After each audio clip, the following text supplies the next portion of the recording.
Bonjour à tous, je fais cette vidéo aujourd'hui pour vous parler avec plus de précision de ma décision concernant le refus de toute chirurgie et de tout traitement conventionnel concernant mon cancer du sein. Je vous rappelle que je suis diabétique depuis 40 ans et mon cancer a été diagnostiqué en décembre 2019. J'entends totalement beaucoup d'entre vous, mes proches, mes amis, me dire que le cancer du sein est celui qu'on soigne le mieux, dont le taux de survie est le plus élevé. Alors, effectivement, j'entends bien ces informations, je sais parfaitement que la médecine a fait des progrès. Oui, le taux de survie, tout type de cancer du sein confondu, est en moyenne à peu près de 88%. Sur ces 88%, et ça a été reconnu par des cancérologues il y a très peu de temps, 65% des femmes ont une qualité de vie qui est nettement détériorée.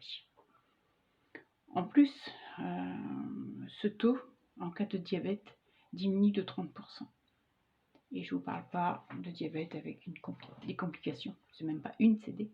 Alors là, le taux s'effondre. En résumé, j'ai moins d'une chance sur deux de m'en sortir. Donc, il a fallu que je réfléchisse ce que j'allais faire. Donc, comme je l'ai déjà dit, j'ai recherché, je me suis documentée, j'ai écouté, j'ai lu. Et d'ailleurs, je vais vous lire des extraits de documents dont les liens seront mis en pièce jointe à cette vidéo. Ces informations que je vais vous relater, c'est ce qui m'a permis, ce qui m'a amené à la réflexion et prendre cette décision. Voilà, je vais pas non plus vous faire un exposé. Je ne suis pas scientifique, je ne suis pas médecin. Je vous fais part simplement des informations que j'ai trouvées. À vous après de juger. D'abord, le cancer. Le monde médical, de plus en plus, reconnaît que c'est une maladie de la digestion cellulaire et plus particulièrement du sucre. C'est-à-dire ce qui se passe, c'est que les cellules ne digèrent plus le sucre, donc elles fermentent, elles grossissent et elles prolifèrent. Et ces cellules, leur principal, je dirais, défaut, oui, on appelle ça comme ça, c'est qu'elles sont très très gourmandes de sucre. Mais alors, très très. C'est bien pour ça que quand on fait un examen avec un produit de contraste, on injecte du glucose radioactif, parce qu'elle a tout de suite direct sur les cellules cancéreuses. Donc, concernant les traitements, alors, les traitements pour le cancer sont pratiquement tous diabétogènes. De plus, malheureusement, dans le système français, il n'y a pas de prise en charge particulière pour quelqu'un qui a un cancer et qui a également un diabète. Il n'y a pas, je vous lis les documents pour lesquels je me suis référée. Il n'y a pas de recommandation française sur la spécificité de la prise en charge du diabète en cancérologie, alors que les comorbidités accompagnant le diabète, insuffisance rénale, neuropathie, atteinte cardiovasculaire, peuvent conduire à un traitement sous-optimal avec possible réduction des taux de rémission et ou de guérison. Inversement, la présence d'un cancer peut inciter les médecins et les patients à être moins rigoureux dans le contrôle de la glycémie, des autres facteurs de risque, ce qui, à son tour, pourrait influencer la mortalité liée au diabète. En plus, il y a d'autres effets sur les traitements. Ces traitements contiennent beaucoup de corticoïdes, et ça, c'est pas très très favorable quand on a un diabète. Les corticoïdes augmentent la glycémie en augmentant la gluconéogénèse hépatique et la résistance à l'insuline et en réduisant la sécrétion d'insuline. La chimio, notamment aussi, provoque des douleurs neuropathiques. Donc c'est bon, au niveau douleur, j'ai donné. Après, concernant le diabète, il y a aussi le problème de l'hyperglycémie. Malheureusement, l'hyperglycémie favorise bien le cancer. Alors, ça entraîne un accroissement du risque de cancer. Ça favorise la production d'hormones qui stimulent la division des cellules cancéreuses et facilite le passage en mode fermentation, ce qui les rend plus agressives. Favorise l'inflammation qui accentue l'apparition et la prolifération des tumeurs. L'élévation du taux de sucre dans le sang est liée à l'espérance de vie car les cellules grossissent plus vite, elles sont plus mobiles et peuvent plus facilement former des métastases.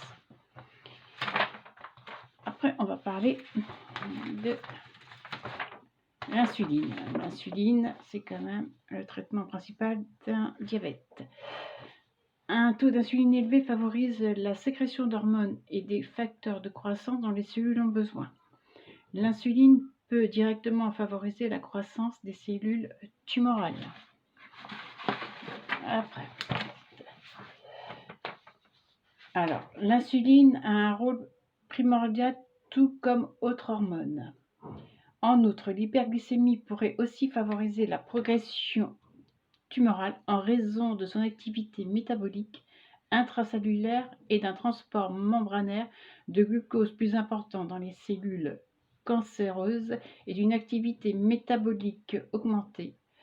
L'état pro-inflammatoire présent chez les diabétiques pourrait diminuer l'efficacité des agents antioxydants intracellulaires et participer aussi à la carcinogénèse.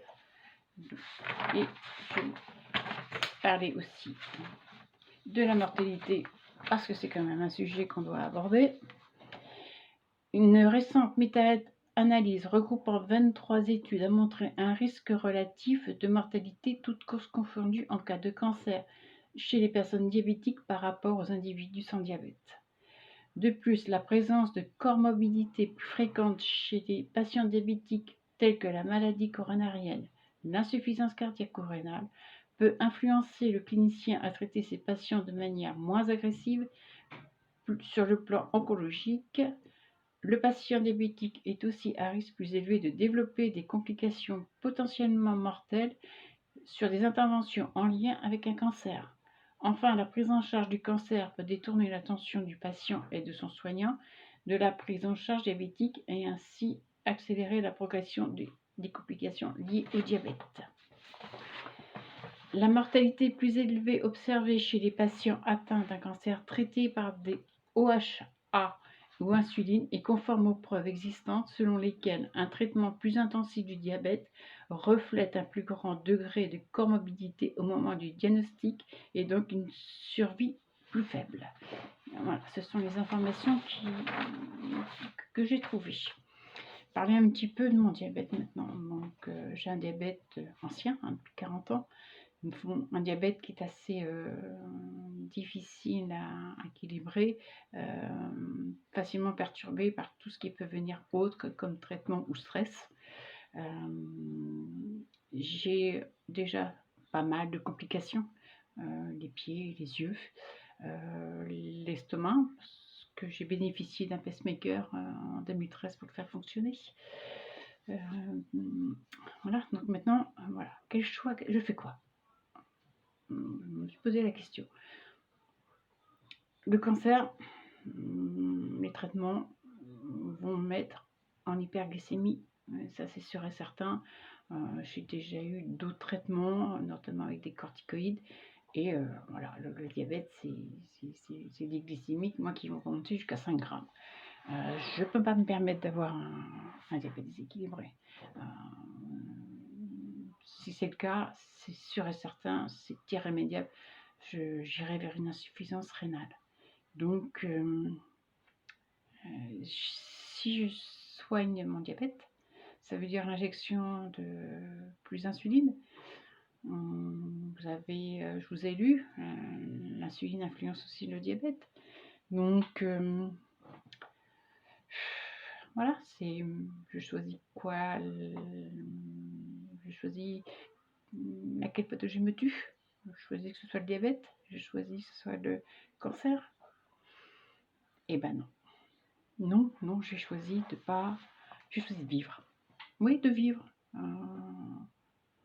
De vivre avec une bonne qualité de vie. Je ne veux pas souffrir. Enfin, tout moi, je ne veux plus souffrir. Je ne veux plus passer mon temps dans les hôpitaux, entre deux salles d'attente. Voilà. Je veux pas d'un traitement qui va faire souffrir, où je vais avoir une qualité de vie, enfin c'est même plus une qualité de vie, enfin c'est pour tout ça, pour avoir une chance, moins d'une chance sur deux de survie. Non, non, non, non. Je vais vers, j'ai choisi autre chose, je vais vers les méthodes naturelles, les traitements alternatifs, et notamment le jeûne. Je me suis beaucoup intéressée au jeûne. Je pratique déjà depuis 1 an. J'ai fait tout type de jeûne, court, long, sec, hydrique, intermittent. Je précise aussi quand même que ça fait 7 ans maintenant que je ne fais qu'un repas par jour en raison de ma gastroparésie. Le jeûne, pour moi, se passe bien. J'ai pu constater notamment qu'il avait pas mal amélioré mon diabète. J'ai diminué mon insuline de base de plus de la moitié. C'est quand même énorme. Donc, c'est la voie que j'ai choisie. Et effectivement, ça peut paraître à certains utopique. Ou alors je me suis laissée influencer par des soi-disant gourous. Non, rien de tout ça. Non, non, je suis parfaitement lucide dans mon choix. J'ai envie de me battre. Je me battrai. Je suis certaine que je vais y arriver. Certaines personnes me connaissent de Facebook. Ils ont suivi mon parcours. Pour ces personnes, je leur dis, je suis actuellement en jeûne sec. C'est mon 7e jour. Tout va bien. Je pense. Il y en a certains, je les entends me dire, mais c'est pas possible. Un être humain ne peut pas jeûner sec, ne pas rester sans boire plus de 3 jours. Vous devriez être morte. Ben non, je sais pas, je suis là devant vous, je vous parle. Je pense pas que ce soit mon fantôme. Faut peut-être vérifier, on ne sait jamais. Je passe pas au travers, donc je suis pas un fantôme. Donc voilà. Donc par contre, je précise bien, un jeûne sec, long, ne se fait pas comme ça. Je me suis pas réveillée ce matin ou un matin en me disant tiens, je sais pas ce que je trouve comme solution, je vais faire un jeûne sec. Non, non, non, je l'ai préparé, j'ai l'habitude je l'ai dit, j'ai l'habitude de faire des jeûnes. Je suis accompagnée par mon médecin traitant. Donc, je répète, c'est ne pas faire un jeûne sec sans avis, comme ça du jour au lendemain, sans être préparé. Vous avez des sites, vous pouvez aller à votre médecin, s'il veut bien vous écouter, mais surtout ne faites pas un jeûne sec, il y a des contre-indications.